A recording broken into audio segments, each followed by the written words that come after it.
Timnas Indonesia tengah bersiap menghadapi laga krusial di kualifikasi Piala Dunia 2026.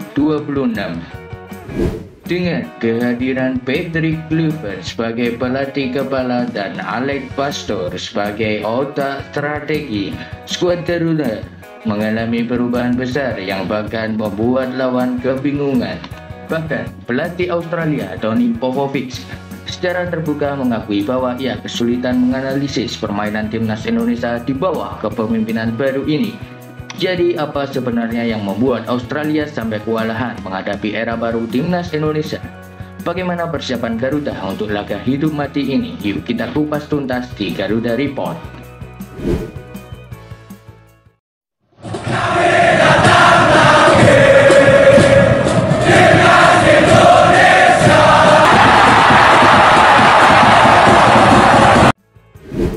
Sejak ditunjuk sebagai pelatih kepala, Patrick Kluivert menunjukkan ambisi besar untuk membawa Indonesia ke Piala Dunia untuk pertama kalinya.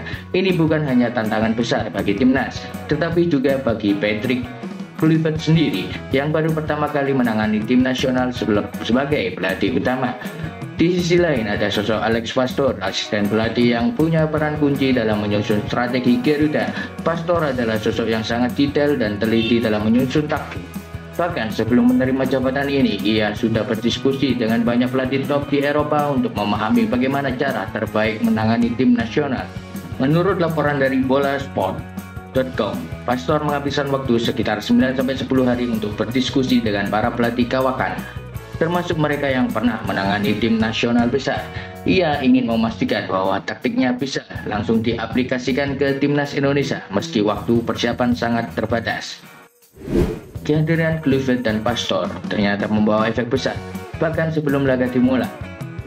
Tony Popovic, pelatih Australia, mengakui kepada ESPN bahwa ia kebingungan menganalisis timnas Indonesia di bawah kepemimpinan baru ini. Masalahnya, Patrick Kluivert lebih suka bermain dengan 4 back, sedangkan Alex Pastoor lebih terbiasa dengan formasi 3 back atau 5 pemain bertahan. Perbedaan pendekatan ini membuat strategi timnas sulit diprediksi. Tim analisis Australia kini harus bekerja ekstra keras untuk menghadapi pola permainan baru timnas.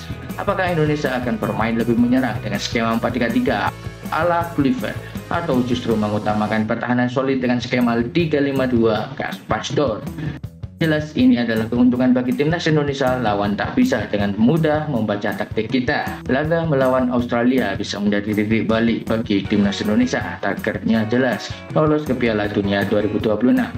Patrick Kluivert bahkan secara terang-terangan menyebutkan bahwa ia mengincar minimal 1 poin saat bertandang ke Australia. Jika bisa mencuri poin di laga tandang ini, peluang Indonesia untuk lolos ke babak berikutnya semakin besar. Tantangan ini jelas tidak mudah, namun dengan strategi yang sulit ditebak dan dukungan luar biasa dari para supporter, timnas Indonesia punya peluang besar untuk membuat kejutan. Jadi, bagaimana menurut kalian? Tulis di kolom komentar.